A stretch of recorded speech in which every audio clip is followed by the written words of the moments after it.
بسم الله الرحمن الرحيم. صلى على رسول الله. النهارده هنعمل طريقة عمل كيكة البرتقال. عبارة عن ناخد بيضتين او 3، دول بيضتين كبار يعني. تمام.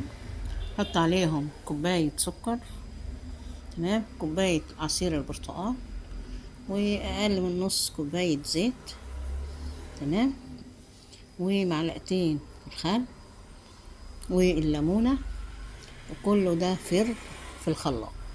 تمام. اما المواد الجافة بقى، كوبايتين ونص دقيق، عليهم باكل البودر، والسر اللي هو بقى معلقة الكربونات الصغيرة دي. يلا بينا ننفذ الكلام ده.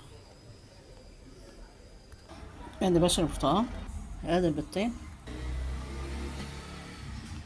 ادي كوباية العصير،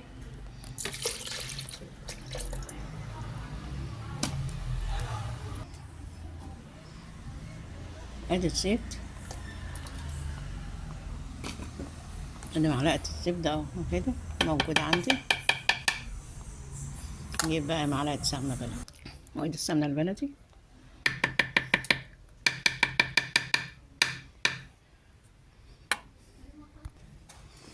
وادي الخل،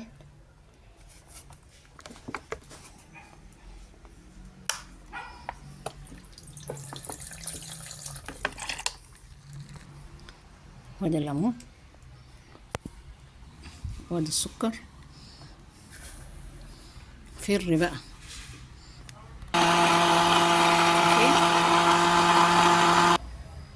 حط كوباية دقيق،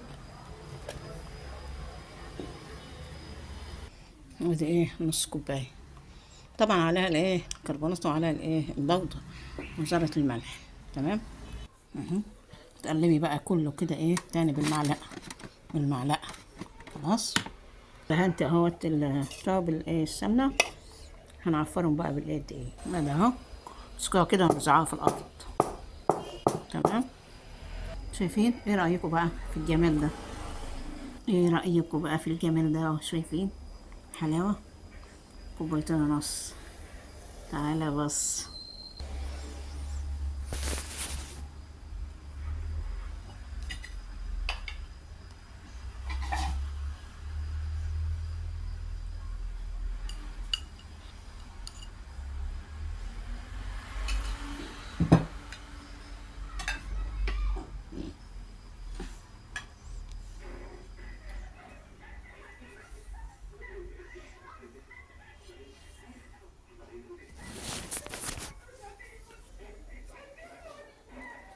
ايه، اوبا،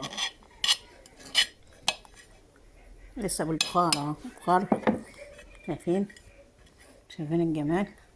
شايفين؟ شايفين الطريقة ازاي عاملة ازاي؟ السلام.